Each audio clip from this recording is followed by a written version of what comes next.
5 Live Formula One.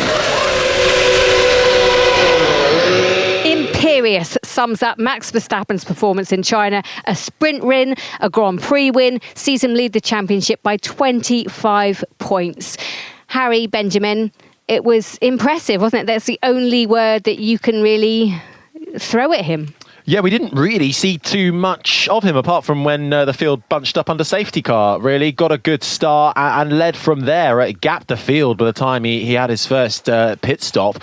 And look, it's so hard to find a way of sounding positive and optimistic about this. We discussed it before. This is probably one of the most dominated Formula One has ever been. But sport is there to reward those who are the best at it. Max Verstappen and Red Bull, faultless every time so far. There was a little challenge at the beginning. Fernando Alonso thought, maybe this is me, and tried to get in front of Verstappen, but closed the door pretty quickly. Yeah, he did. Alonso had a great start he started down in third and made his way, managed to split the Red Bulls early doors. But eventually, I mean, the Aston Martin doesn't have the same outright pace as the Red Bull. It shouldn't really find itself ahead of the McLarens and the Ferraris either. But Alonso is Fernando Alonso, and he will get the maximum out of any car he had. And actually, he was one that provided us with some of the most entertainment throughout that race up and down the field with his goings on. But ultimately couldn't hang on to that pace. But gave us a little bit of jeopardy, but it wasn't really anything to write home about. Sam Bird, Formula E driver for McLaren. It was a good day for your guys as well, wasn't it? Very good day on Lando's side of the garage. I mean, as Lando alluded to, he was not expecting to finish second today. I think that he even thought that they would finish miles behind the Ferraris, but that wasn't the case. Shame for Oscar Piastri. Damage under the safety car. At the end of the safety car procedure, Lance Stroll hit the back of Daniel Ricciardo. Ricciardo hit the back of Oscar Piastri. That caused a bit of damage. So he's finished in P8, but overall a great day for McLaren. Yep, and as you say, a great race for Max Verstappen. Let's hear from our race winner now. Well, Max, another indomitable performance from you. How was it out there? Was it just all plain sailing? It was a pretty good day, yeah. I mean, I think we improved the car a little bit, from the sprint race yesterday into qualifying, and I could feel that also today in the race, where I think it was just a little bit more consistent to drive. Any compound, I was very happy. It's still, this track is very heavy on the tires, so I was still, of course, managing around that to make the stint length work. But it was an incredible weekend where it was really enjoyable to drive the car. I imagine when you're out front like that, it's just about rhythm and being metronomic. Then with the safety cars that we had, is it annoying when it breaks your rhythm and you're just in the flow? I mean, of course it was annoying. I mean, I just built up quite a lead already. But at the other hand, also, I wasn't too worried because I felt really good with the car. So I knew that I just needed to have a clean restart and then just focus on myself, because it looked like that we had a bit more pace compared to the others. So that was your race winner, Max Verstappen. A great win, another great win. His first win around China, as you would expect, because when he was probably a baby when they last raced there. Harry, he was everything you think he'd be. Yeah, and it's very difficult to find what to say about Max Verstappen, because he is just, we've said, clean and clinical all throughout the weekend. He had the gap in front of his teammates, so Red Bull could do double stack pit stops as well. Perez will probably be a bit disappointed not to be P2, but at the moment, Red Bull are so out in the lead that it doesn't matter if Perez gets a third place every now and then. Verstappen, though, doing the job. There was one tiny bit of jeopardy right at the very end where he thought, have I run over a bit of debris? Am I going to get a puncture? That didn't happen. That was not the case in the end. But that kind of highlights where he's at the moment. It's those little things that are almost beyond his control that will be the undoing of him. Because if all goes well, that car, together with that driver, is unstoppable. Sam, what is it like if you're in this field? You've driven cars, you've driven an F1 car. How do you watch him? How do you assess it? It must be different from us, mere punters. All the other drivers will know that when they're turning up to a Grand Prix, bar a mechanical failure of some sort or something going wrong in the pits, to be honest, everybody's fighting for second. And they should really be only fighting for third because Perez should be backing him up in second. So that is quite demoralising, to be honest, for every other team. But as Harry's alluded to in the past, Red Bull shouldn't be frowned upon because they've created the best car over the last few years. Something that I find really alarming, though, Jenny, is Max Verstappen's on nearly 60 career wins now. If he has another completely dominant year this year, which it looks like is going to be, and the next year, before then the regulations change, we could find ourselves in a situation where Max Verstappen is really close to Lewis Hamilton with regards to all-time wins, and he'll only still be in his mid-20s. It's bonkers. Absolutely mad. Is that a worrying thing, or do you have to just celebrate the moment? Like, you have to celebrate each era of F1, and this is his era. No, it's bonkers in the terms of the fact that the numbers are just staggering for him. And all you can say is he is remarkable. He is remarkable. His speed is sensational. He's in one of, if not the most dominant car in Formula One history, it has to be said, and he's driving it perfectly. So there's nothing bad to say about Max Verstappen. He's driving the wheels off it, and it's clear to see that he is by far and away the fastest guy out there. What this is setting us all up for is eventually that dominance will end, and then Formula One will just explode once again. So this is just one great big long tease until we get to the 2026 regulation change. Your hair will be sort of even more grey by the time I'm the same age as Max Verstappen, which is a little bit depressing on my part. Wow. Yeah, but so much taller. You've had such a hard paper round. Wow. I don't have the finances to look like a youthful generational the air's driver. thinner up there, isn't it? Yeah. How's it down there? It's fine down here. There we go. Let's move on. So, Lando Norris, Harry Benjamin, as you reach for your cup of coffee, you can't get out of it that way. The coffee which Sam actually bought for me. Yeah. So do I owe one. Yeah, Lando Norris. Let's bring this back to analysing the race. Brilliant result. As Sam said, we thought really the battle was for third place between Norris and Charles Leclerc. And it became a battle about tyres, really, and Ferrari going plan D for Delta as a nod to trying a one-stop. In the end, one stop was the logical way to go once the safety cars came in, and those two drivers were battling out, and they could benefit the most from the safety car interventions. And the virtual safety car, actually, which came out before the first safety car for Valtteri Bottas's stricken Sauber. The really interesting thing, though, was once Norris was in second, he wasn't pipped at the restart for the safety car, where Perez could have got him once the field is so bunched up. And then once Perez was kind of behind him in third, the gap stayed between 4 to 5 seconds. It ebbed and flowed. And to be honest, you would expect that Red Bull to close in at a rate of knots. It is an outright faster car, but it didn't. And I think that's a real testament to Norris's driving this afternoon. He drove superbly all day today. The way that he managed his tyres, controlled his pace.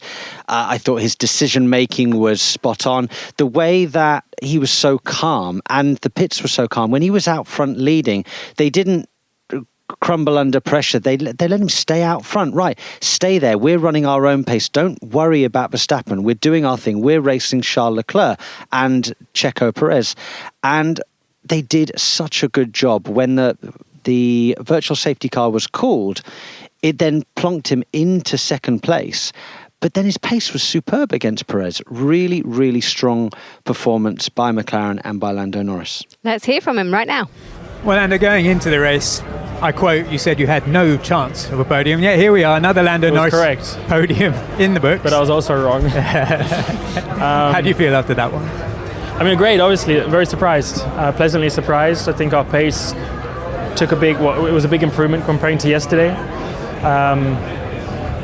So I don't think that we were wrong in our estimations prior to the race.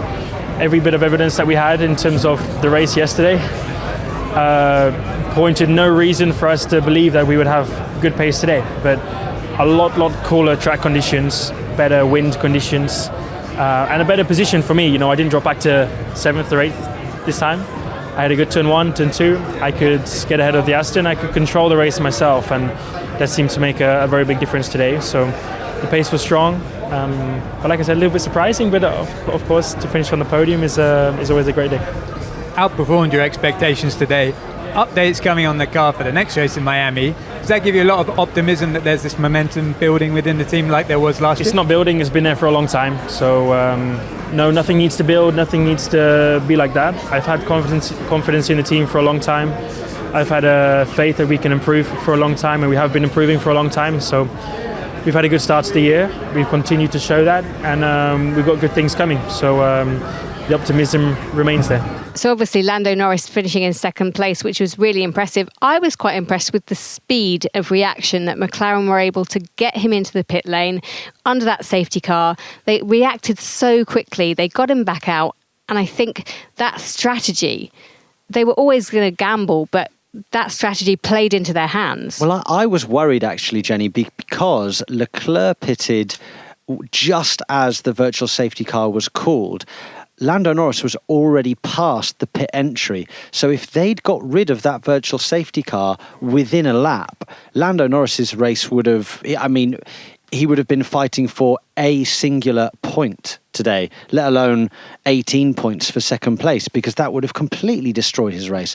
However, the virtual safety car stayed out. He was able to massively leapfrog Perez, and Charles Leclerc was miles behind at the restart. So all things considered, it was a good call, although I was sweating a bit. And Sergio Perez finishing P3. Should he have finished P2? He should finish P2 at every Grand Prix, given the equipment that he's got. But it's fine. They will, let's face it, they're going to win the constructors and the drivers. Haven't they already won it?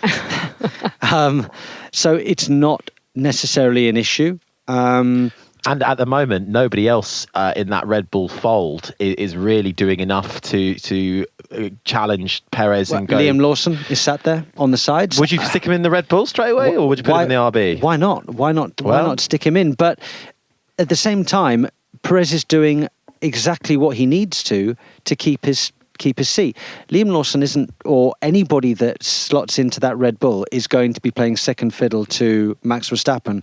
So does it matter whether somebody finishes 2 seconds behind Max Verstappen or 22 seconds behind Max Verstappen? You still get the same amount of points. I remember Webber was more often than not second fiddle to Sebastian Vettel, and there are times where Vettel in the 2010 and 2013 seasons that would absolutely trounce Webber come the end of the flag, 30 seconds, but sometimes it'd be less than that. But that was just the expected result, and I don't recall people being so critical of Mark Webber for those gaps on the track back in that day as we are of Sergio Perez. Let's remember, he finishes on the podium pretty much every race. Vettel was super dominant, and there were periods, I think he went in 2013, I think it was nine race wins in a row or something like that. And towards the end of the season, he'd already wrapped up the title and he just kept on winning and winning, which was super impressive. But this is another level of dominance that we're seeing now. It's even more than what we saw from Vettel, even probably more than what we saw from the likes of Schumacher, definitely more than what we saw from Lewis in Mercedes. I think that's the problem, that every single week it's the same. It's half a second every lap, like relentless speed from Max Verstappen. But the race this weekend, I thought, was good. We had sprint qualifying, I thought was amazing. Sprint was okay, but this race, it was better than the sprint. Yeah, it was. And I think the virtual safety car and the safety car really helped us with that. It definitely mixed up the order a little bit. You had people that had just pitted benefiting. You had people that had pitted 6 or 7 laps previous having to pit again. And it kind of shook the race up a little bit, gave it a little injection of life. I think, who would be your driver of the day? That's clear. Come on. Tell me. Where's Papaya? Oh, Lando, okay. Of course. I thought you might be inclined to go with Fernando Alonso. No, do you know what? No, okay, he had an entertaining race, but would you say he had a brilliant race? Lando, I think he had a brilliant race. Fernando, he had a brilliant start, and then he faded. He had to pit early because he had to push so hard with that Aston Martin that he had no tyres left. That put them on the back foot. They've then had to go off strategy, go to something a bit different, a bit crazy, and in the end, okay, he's come home in 7th, but I don't think you can give driver of the race to a guy that started 3rd and come 7th, as opposed to somebody that started 4th and came 2nd. I know we have to let you go. I'm fighting against the time, but I just wanted to hear before you go, and we substitute you for the much broader Andrew Benson. Thoughts on Daniel Ricciardo? You've been a driver, you know the pressure that mounts. He didn't finish the race. It wasn't through any fault of himself, really, because he crashed into the back of Lance Stroll in that pile up at the restart. What do you? What's the writing on the wall? Is the writing on the wall even? I honestly, I don't know. I haven't got my ear to the ground at that team to know these things. Daniel is a world-class racing driver, always has been, and until he decides to hang up his helmet, always will be. It has been a struggle this season, but I don't think you can judge him on the last 4 or 5 races. Yeah, there's been some difficulties. He's had a chassis change for this race, and there has been some improvement. I think Tsunoda's had a particularly weak race this weekend.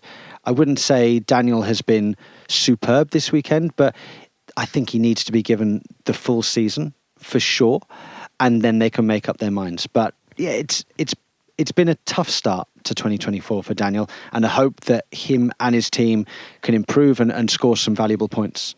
Sam, we need to let you go. Thank you so much. I hope you've got a private helicopter waiting to take you home.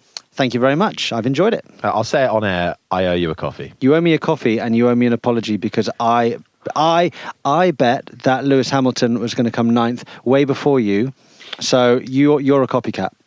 And I'll leave it there. Sam, it's been so lovely to have you. Shame you have to leave us. Thank you so much. So Sam Bird has left us to be replaced by Andrew Benson, the BBC's F1 correspondent. Andrew, Sam was saying that his driver of the day was going to be Lando Norris. I don't mean to start with it, but driver of the day for you? Lando Norris, for sure. He was absolutely exceptional. I'm really looking forward to hearing what Andrea Stella, the McLaren team principal, says about him later, because that was a really, really good drive to hold off Perez's Red Bull and also pull away from it in the final stint there after the safety car shenanigans.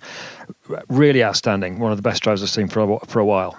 Amazing. Okay, Harry Benjamin, I might as well come to you now and driver of the day. Get Norris for the exact same reasons. Okay, that's a clean sweep then. Norris all round. I thought you might be tempted by Alonso. No, I think I don't think Alonso was fantastic at the first corner. In fact, ironically, that was the one mistake Norris made this weekend. He was brilliant in wet qualifying. Then he kind of threw away his chances in the sprint race by trying to go around the outside at the first corner and getting it wrong and going off. Alonso showed him exactly how to go around the outside of the first corner and not go off and gain a place on Perez. So that was great, and he did it. But then I think he probably overworked his tyres in the first stint, and then Aston Martin obviously chose the soft at the safety car bit in the middle of the race, which pretty much committed them to an extra stop. Thankfully, that livened up the end of the race because there wasn't much else going on at that point. In fact, I stopped watching with about 15 laps to go and started writing my report, so it was all finished. It was okay. Imperious, was it? He was still listening to us, though, so it's fine. Exactly, and I can look up at the screen; it's right in front of me. But Alonso's finished 7th. Now, maybe he could have finished 6th. Ahead of Russell if they'd got their race right, Aston Martin, over a bunch of different ways, because it's not just him in the first stint, it's also about strategy and safety car and what have you, because he was ahead of Russell for most of the race. But as he was saying yesterday, 6th, 7th, 8th, that's about their race level. So okay, they've shipped a place, but it's not that big a deal. And he made a really good effort with the fresh tyres in the final stint. So I think overall it wasn't one of Alonso's best races, but it was fine. I would agree. Ultimately, Andrew, do you think the mistake in hindsight was going on to that soft tyre? Well, I don't know, because I can't remember. I've not got my lap chart in front of me. It's in the room next to us, everybody. We've got 2 different studios going here, but I don't know, so I can't tell you whether he was ahead of Russell at that point or not. But so that's the defining factor. Was he ahead of Russell at that point? He probably could have stayed ahead of Russell at that point if he was, but I just can't remember. I could go back if you want me to check. No, I just think, if we're looking for... We're talking small details, Exactly, 6th, 7th, exactly. not that big a deal. I think the bigger question for me about the race is it didn't pan out the way everybody expected it, apart from Verstappen.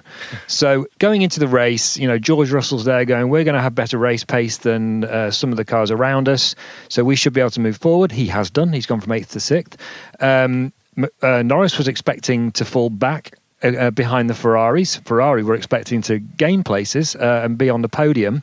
Now, Leclerc nearly made the podium, to be fair to him.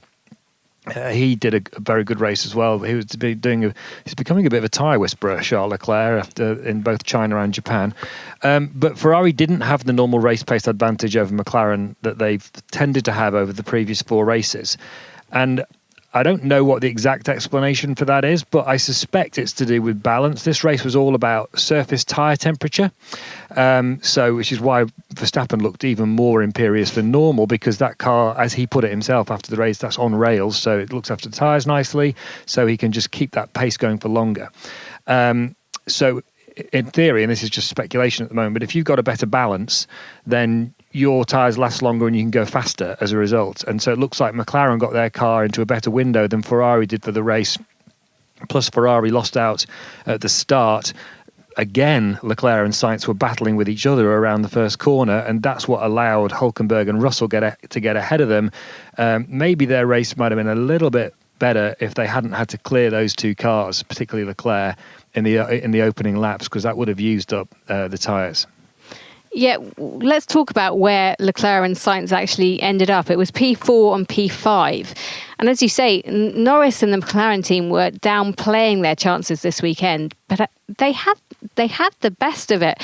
And Piastri would have probably finished above them than the Ferraris possibly if he hadn't have had that floor damage. Well, what we don't know is how the race would have panned out had it not been for the safety car stuff. Because what was going on at that point was that Norris was heading for his 2-stop standard, and Ferrari, because of Leclerc being able to manage the tyres so well in the first stint on the mediums, despite having to pass those 2 extra cars, he was now turning to a 1-stop. Now, that was happening because he didn't have the pace to catch Norris. So they were thinking, well, the only way to get ahead of him is to do 1 less stop and see if we can hang on at the front.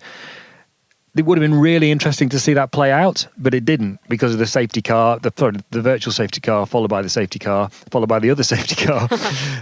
That put both Norris and Leclerc and basically everybody else onto a 1-stop strategy. But once they'd got onto that place, and they're only one lap of tyre life apart, with Norris having that advantage, that's about 1/10 of a second a lap, by the way, so it's not insignificant. People would have expected Leclerc to then close in on Norris, and it's not what happened. And equally, if Perez starts the final stint right behind a McLaren and a Ferrari in a Red Bull, you expect him to then pass them both. But he didn't. It took him a few laps to get Leclerc, and he never had a chance at Norris. So between an outstanding drive from Norris and some obviously good engineering work at McLaren, they've had a really great weekend. If we bring the other Ferrari into the conversation as well, with Carlos Sainz, he's really had the upper hand over Charles Leclerc in the opening part of these first few races. Things seem to turn around this weekend. Leclerc seems to have embarked on this weekend back to almost, the usual position where he's a couple of tenths clear in every session of Sainz. And when Sainz, Andrew, was stuck behind Alonso, who was on the soft in the latter part of this race, that soft was losing time at that stage. Alonso was pushing. This was before he made that final stop to the medium.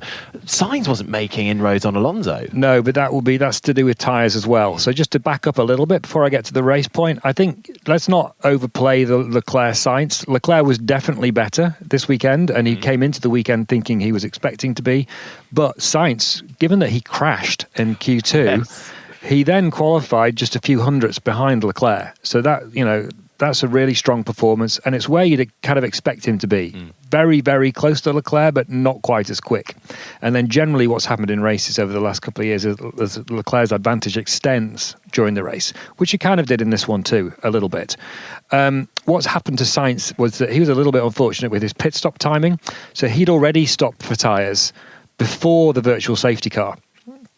So his hard tyres were older than Leclerc's and Perez's and Norris's. and also than Alonso's softs. So I don't think it's that surprising that he then struggled a little bit in the final stint, because he was trying to manage those tyres which are already lacking in grip to get them to the end of the race. I'd almost forgotten about that qualifying incident, which Fernando Alonso nearly found himself doing in the race as well. The save of the day, save of the year so far for Fernando Alonso, coming out that final corner in that Aston Martin, dipping a wheel onto the gravel.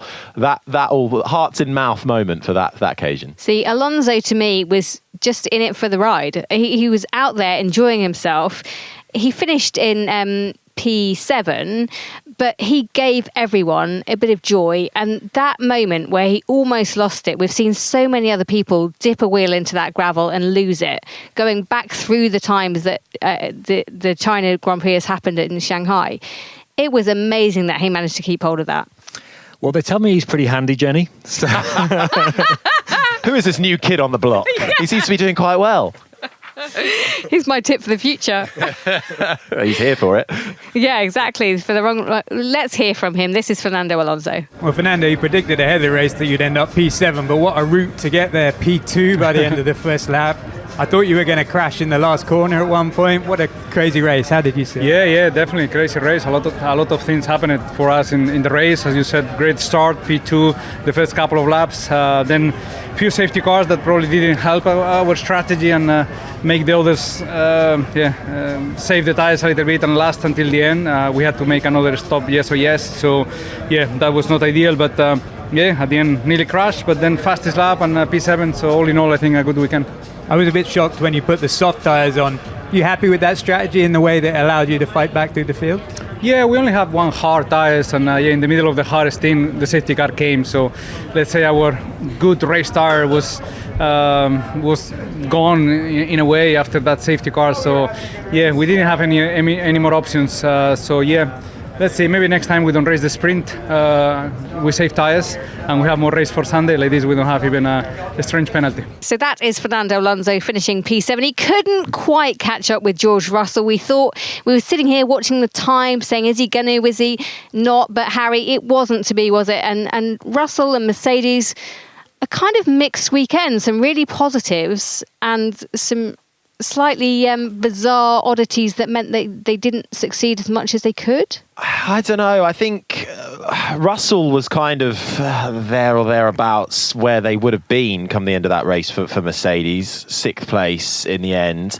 I think struggling with tyre degradation for both of them. Of course, Hamilton qualified down in 18th, a tale of two weekends for him, from the high of the sprint to the mistake in qualifying, but also working on the setup changes as well for that car. Not really much to lose in terms of Hamilton's solution finding for the Mercedes cars, but he did manage to claw his way up through the field. So it was a nice drive from Hamilton, benefited from the virtual safety car and the two safety cars, because I was a bit worried in the early stages because he was languishing down towards the back, couldn't really find a way past Tsunoda, was on the radio, hated his opening gambit tyres, wanted rid of them straight away. But then, a couple of points, I think that was where Sam predicted Hamilton would finish P9, but that's just kind of where Mercedes are at the moment, in that lower end of the top 10. I think it's something we all have to get our heads around now. This is the same team that dominated Formula One for 8 years, and well, apart from when Verstappen beat them to the championship at the very last one of those years, and then they're just nowhere. They're just a very average sort of upper midfield team now, and they are lost. They do not know why their car is not quick. They don't. It's as simple as that. They think they've got good downforce, but it's not performing in the way they expect it to do when it's on the track. And what happened this weekend? They were what happened in the Grand Prix was a result of the new sprint format regulation changes. So they're sort of searching around for answers as to why the car isn't what they think it is, why it isn't quick. So Hamilton did very well in the sprint to hold on to second place. Easily his best result and Mercedes' best result of the year, and the best result they're going to have for quite a while, I think. He was obviously very, very good in wet qualifying, as he always is. That was the foundation of that result. But after the sprint, they thought, well, the car's not great. We need to learn. Let's just try something. And they tried something on both cars. They both went in a different setup direction, and both of them made their car worse as a result. And that tells you, doesn't it, how lost they are? Exactly. And so it's not a surprise that with a worse car, Hamilton then struggled to make ground in the race early on. Okay, he had a bit of he did his usually, whinging about the tyres, whinging about this, whinging about that. But once the field was compressed again, he got his head down and he's got back to where Mercedes told him before the race he was going to finish, which was 9th. Okay, so he's had a decent day. And Russell has gone up from 8th to 6th. So in the context of where they are, it's actually been a good day for them. And remember, let's not forget, Hamilton was only down in 18th because he got caught out by the tailwind going down into the hairpin in qualifying, which was making the braking point much earlier than it would have been, and he hadn't accounted for that, and that's why he locked up and went straight on, and that cost him half a second or something. Otherwise, he would have easily gone into Q2, presumably got into Q3, and probably finished somewhere in the top 6. So it's not the end of the world, but they're a million miles away from where they used to be, where we're used to them being, and as a result, you know, it's not that big a surprise that the team as a whole, they're just a bit depressed about it, because if you don't know why you're not quick, you can't make yourself quick, because you need the answer, you need the understanding before you can make the progress. I try and think back to the last, I suppose, big regulation change, because since the ground effect rules have come in, that's been the undoing of Mercedes, really. If you go back to when Red Bull and Sebastian Vettel were at the helm of Formula One between 2010 and 2013, come 2014, Red Bull dropped off the pace. They were no longer up front. That drop off, though, it pales in comparison, it seems, to this. Do you think? It's very different. Okay, the Red Bull's car was still good. But what happened was Renault's engine was and in fact, nobody else's engine was anywhere near Mercedes as at the start of the hybrid era. Other people got closer over time. Renault have stayed pretty poor. They're much better than they were back then, but they're still the worst engine, Renault Alpine, as they are now. What's different about Mercedes is that it's Mercedes' car that's dropped off. And, you know, both of them are hard to fix, to be honest with you. And I think it's brutal to say it, but I think the reality for Mercedes, given we're already coming towards the end of April, so they're already laying down the design for next year's cars, the reality is Mercedes will not be winning races before 2026 at the earliest, which is the new regulation change, which is chassis and engine. Is this something that could lead to a big departure within the management team of Mercedes? Toto Wolff is at the helm. If there aren't big changes coming on the horizon, is this something where, you know, there have already been technical changes further down over the last couple of years, Mike Elliott leaving the team, but surely the buck stops with the boss at the end of the day, and if there aren't results on track, something has to change at the top. So I understand the question, but it's a misunderstanding of the situation at Mercedes, I believe. So It's not like he's not a football manager. He owns the team. He's a third owner along with Ineos and Mercedes. So, of course, Ineos and Mercedes could gang up and get rid of Toto Wolff. But Wolff was addressed this question in Australia 2 races ago. And he says he asks himself it all the time. But he says that the issue is not a management issue. It's a technical understanding issue. He's not designing the car. The issue is the car design. Now, so that then passes the question on to the technical department. Are they going to make changes there? Maybe. Are they likely to replace James Allison as technical director? I'd be absolutely dumbstruck if they did. James Allison is incredibly highly regarded. Most people would regard him as the second best technical leader in Formula One behind Adrian Newey. I think most people would think they'd lost their marbles if they got rid of Allison. So it's something, but what's the concern for them is that there's something happening in their simulation, between their simulation tools, their wind tunnel, and that's not telling them the answers that people like Red Bull and McLaren and Ferrari are getting. That's where the problems are. The question is, how do they find the answers while that's going on? And I think let's bear in mind as well, at the moment, Aston Martin use the same wind tunnel.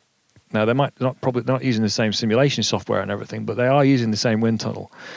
So it raises questions about whether Aston Martin is suffering as a result of that. So is it the wind tunnel? Is it Mercedes software? Is it something else within their technical understanding. We don't know the answers. And we don't know the answers because they don't know the answers. So, and that bodes even worse, doesn't it, if you look ahead to this year and next year, as you say, because they don't know which upgrades are going to work. They don't know what to bring. At least everyone else seems to be armed with the answers to the questions that are being asked of them. They bring an upgrade, it works. When McLaren bring upgrades, you're expecting them to work. Mercedes don't have that clear vision. No, and to be clear about what's happening to them, they can make, at the moment, when the car's in its most performing window, it's really terrible to drive. They can make it nice to drive, but then it becomes slower. So then that's all to do with where they put the car in terms of its vertical ride height. Lift it up, they can make it benign, but that loses aerodynamic downforce. Bring it down again to get the downforce back, and suddenly the balance is all over the place. And it's the same problem they've been having since the start of the ground effect regulations. They're not understanding the relationship between the underbody of the car and the track and the changes in ride height and the way the car responds in yaw and pitch and roll, all of those complexities. Because yaw is something, the car's permanently sliding, so there's an angle between its direction of travel and where the car is pointing. In a Formula One car, all that stuff, how the car is pitched in that angle, and also rocking backwards and forwards and side to side, they're not getting a clear picture of how the airflow under the car is behaving in those situations. So if you try and imagine that, and then think about the complexity of the airflow under the car with all those strakes that are in the start of the diffuser and creating all these little sort of vortices, as they call them, little spinning bits of air going down the length of the car, all interacting with each other, going off in this direction and that direction, trying to get that together when you're not understanding what's happening there, it's rocket science. What they really need is to borrow a bit of Adrian Newey. And then he could just say, oh, this is where you're going wrong. And I think you can't do it in F1 and they wouldn't want to do it, but is it as simple as that, potentially? Well, Jenny, there's also, I don't think it's just Adrian Newey. Obviously, the whole Red Bull design department understands it, and McLaren and Ferrari understand it more than Mercedes do. There are rumours about Adrian Newey's future at the moment because of the Christian Horner situation. He's off to Ferrari, isn't he? Whether that'll have or Aston Martin an impact, but that's exactly what I was going to say. The teams that he's being linked with in this sort of, I don't want to call it speculation because it does seem to be some kind of reality in the murk. But yes, we don't know what Adrian Newey's going to do about that. But it doesn't sound, if he goes from Red Bull, it doesn't sound like Mercedes is going to be the place he goes. So that's not their answer either, Jenny, I'm afraid. Oh, well, it looks like Lewis Hamilton once again has timed his move away from Mercedes almost perfectly. It really does, yeah. And until today, you would have said that he's gone to the right place because Ferrari looked like the second best team. I think they probably, on balance, still are. This just hasn't been a great weekend for them. Okay, we must close out the show, but can we just quickly look ahead to Miami? Harry, excited? Yeah, really looking forward to it. It's good. Verstappen's going to win, so that's going to happen unless something crazy happens. But it's Miami, baby. You never know. McLaren, I believe, Andrea Stella said they are bringing upgrades for Miami. First big upgrades for McLaren there, so that will be exciting to see how that plays out, especially off the back of this result as well for Norris. I'd like to see a little bit more from Piastri going forwards. Now I know he had picked up a bit of damage after being biffed into by Stroll. Then who went into Ricciardo, who then tapped the back of Piastri on that safety car restart. So I'm excited to see actually how McLaren will go. And that is the battle we're watching. It's the battle behind Red Bull. It's McLaren, it's Ferrari, and then who's Aston Martin, Mercedes. That's what we're watching. Yeah, well, Max Verstappen has a 25-point lead ahead of everyone else in the championship. That's one clear race win. How many more will he do? Well, wait and see. But it is Miami in 2 weeks' time. Thank you for joining us. Thank you to Sam Bird, Andrew Benson, Harry Benjamin. This has been an IMG production for BBC Radio 5 Live.